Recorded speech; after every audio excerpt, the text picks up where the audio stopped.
दोस्तों नमस्कार। दोस्तों आज की कहानी काफी अलग है। ये कहानी एक छोटे कद की मोटी लड़की के बारे में है जो उसे कोई से साथ दोस्ती नहीं करना चाहता था। प्यार तो सब चाहते थे लेकिन अंधेरे कमरे पे।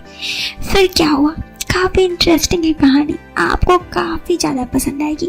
तो कहानी को शुरू करते हैं। उससे पहले एक बात बस इतना कहूंगी कि चैनल पर पहली बार आए हैं तो सब्सक्राइब कर दीजिएगा और ये वीडियो पसंद आई तो वीडियो को लाइक करना ना भूलिएगा। चलिए अब कहानी पे सीधा रुक किया जाए। ये कहानी एक किनाई का 26 वर्षीय पूजा रोजराय है जो एक मोटी कद की छोटी कद की मोटी लड़की है। उसके साथ हर कोई घूमने निकल जाए अगर कोई तो उसके साथ जाने वाले को शर्मा जाए कि वो किसके साथ गया है। ये मेरी नहीं उसके बारे में सोच नहीं बल्कि उसके साथ कुछ लोगों का व्यवहार ऐसा है।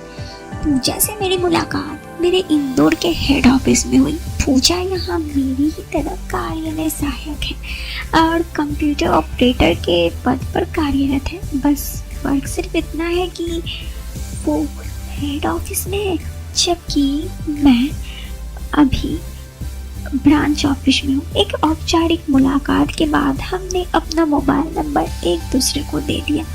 उसके कार्यालय में काम कर एक अन्य लड़की जो देखने में बहुत ही सुंदर थी, उसे पटाने के चक्कर में मैं पूजा से मैसेजिंग चैटिंग करना शुरू हो गया। जल्दी ही हम दोनों एक दूसरे के अच्छे दोस्त बन गए। एक बार मैसेज में मैंने उससे पूछा, तुम्हारा कोई बॉयफ्रेंड है क्या? उसका जवाब था कि उसमें ऐसा क्या है कि कोई उसे गर्लफ्रेंड बनाया। बॉयफ्रेंड तो दूर की बात, उसका तो कोई साधारण फ्रेंड भी नहीं है। एक बार तो मैंने उससे मिलने का प्रोग्राम बनाया। ये प्रोग्राम मैंने उसके साथ उस लड़की को लेकर बनाया जिसे मैं पटाना चाहता था। बदकिस्मती से वो लड़की पूजा के साथ नहीं आई। फिर पूजा और हमने एक रेस्टोरेंट में केबिन में बैठकर काफी देर तक बातें की। बातें कुछ इस तरह थी। हाँ तो पूजा ये बताओ, तुम्हें ऐसा क्यों लगता है कि कोई तुम्हें फ्रेंड नहीं बनाना चाहता? तुम्हें आज तक कोई मिला क्यों नहीं? पूजा, अमित मिले तो बहुत कोई, पर हर कोई अपने मतलब से। यार सबको मुझसे प्यार नहीं, मेरे शरीर से है। शरीर से प्यार होता है पर कोई मुझे अपने साथ कहीं लेकर जीना नहीं चाहता। सब मुझसे प्यार करना चाहते हैं लेकिन दूसरे लोगों के सामने अपना दोस्त कहना नहीं चाहता। तुम यकीन नहीं करोगे, आज तक क्यों रेस्टोरेंट में मैं पहली बार किसी के साथ बैठी हूँ। मैंने उसकी तरफ देखा और हैरान हो गया। पूजा, मुझे पहले लड़का 11 क्लास में मिला था जो अकेले में मुझे बहुत मीठी मीठी बातें करता। मुझे लगता कि अन्य लड़कियों की तरह ही है, मुझे भी फ्रेंड मिली है। उसे जब भी मौका मिलता वो मेरे पास आता, मैं भी उसके पास जाती, पर वो कभी भी अपने दोस्त या मेरी सहेलियों होने पर मुझसे बात तक नहीं करता। उसके इस व्यवहार से मैं बहुत दुखी होती और मुझे बहुत हीन भावना आने लगता। मैंने पूछा फिर एक दिन वो अपने मकसद पूरा करने के लिए मुझे अपने घर में ले गया। उसके घर पर कोई नहीं था और उस पे चढ़ गया।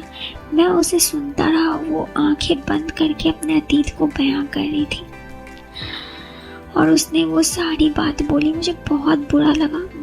फिर क्या हुआ?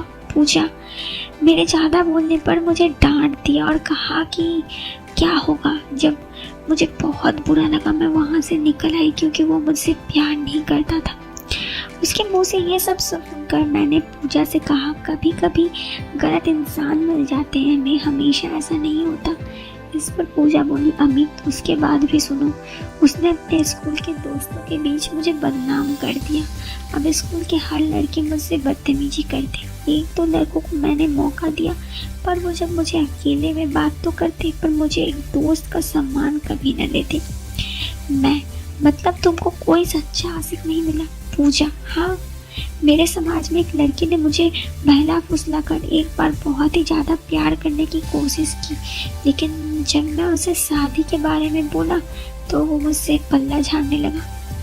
अपने बॉस भी केबिन में मुझे अकेले पाते ही प्यारी प्यारी बात करके मुझ पर हाथ साफ करने की कोशिश करते, पर अब मैं इन सब से रंग रंग से वाकिफ हूँ और इसीलिए मैं इन सब से दूर रहती। और जब तक कोई मुझसे शादी ना कर ले मैं किसी पे विश्वास नहीं करती।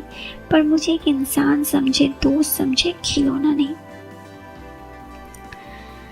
उस दिन पूजा के साथ 2 घंटे रेस्टोरेंट में बिताने के बाद हम दोनों एक दूसरे से भावनात्मक रूप से जुड़ गए।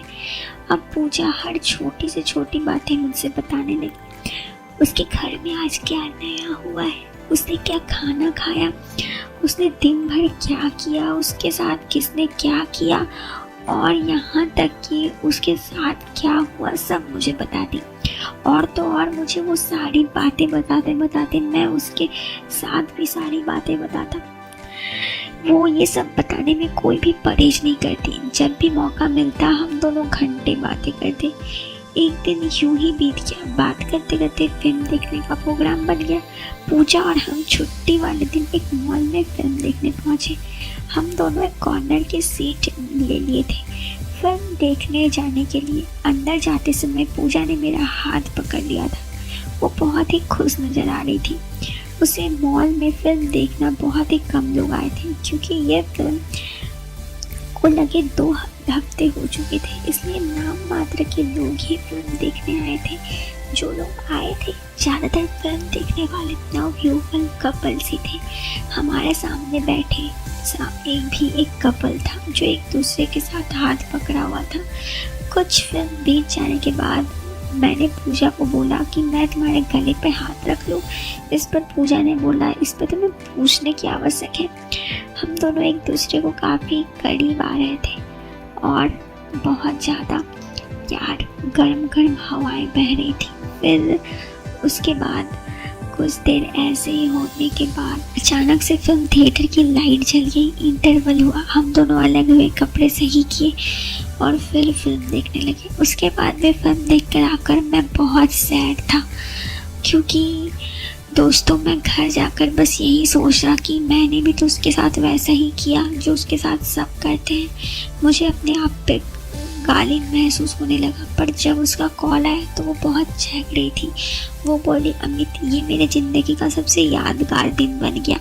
मैंने उससे पहले कई बार ऐसे बातें की लेकिन मैंने बोला पूछा मैंने तेरे साथ अच्छा नहीं किया, मैंने भी तेरे साथ वही किया जो सभी तेरे साथ करते हैं। इस पर पूजा बोली जो भी हुआ सब हम दोनों के मर्जी से हुआ। अगर कोई और होता तो मुझे पता नहीं क्या करता, लेकिन अमित विश्वास करो मैं बहुत खुश हूँ। मैं उसकी ये बात सुनकर खुश था। पूजा आगे बोली अब मेरे अरमान है कि 5 दिन के लिए मैं तुम्हारे साथ छुट्टी पर किसी बड़े शहर में जाऊँ और जमकर अपनी ज़िंदगी में इंजॉय करूँ। अमित अभी तक मुझे कहीं प्यार नहीं मिला और मेरी जैसी मोटी भद्दी हूँ उसे देखकर मुझे नहीं लगता कि आगे भी प्यार मिलेगा। अमित इन 5 दिनों में तुम चाहो तो अपनी फ्रेंड, अपनी गर्लफ्रेंड, अपनी बीवी कुछ भी समझ लेना। इस ट्रिप के सारे पैसे मैं खर्च करूँगी। तुम्हें बस मुझे किसी बड़े शहर ले जाना है और बस बदले में कुछ नहीं। मैंने उससे बोला सोच कर बताता हूँ। लेकिन अब मैं बड़ी कसम हूँ कि मैं क्या करूँ। मैं उस काली छोटी लड़की का अरमान पूरा करूँ। आपको क्या लगता है दोस्तों? ये थी पूजा की दर्द भरी कहानी। यही है हमारे समाज में नारी का सम्मान। पूजा भी चाहती है कि उसे कोई प्यार करे, उसके सम्मान करे, लेकिन सच कहूँ तो कोई उसे प्यार नहीं करता उसकी रंग रूप को देखकर। जबकि लोग कहते हैं कि रंग रूप से फ़र्क नहीं पड़ता, लेकिन फ़र्क तो पड़ता है ना। आपको क्या लगता है कमेंट बॉक्स पर ज़रूर बताइएगा। वीडियो पसंद आए तो लाइक कीजिएगा, चैनल पर पहली बार आए हैं तो सब्सक्राइब कीजिएगा। हम मिलते हैं फिर एक नए वीडियो में, तब तक के लिए बाय बाय, टेक केयर।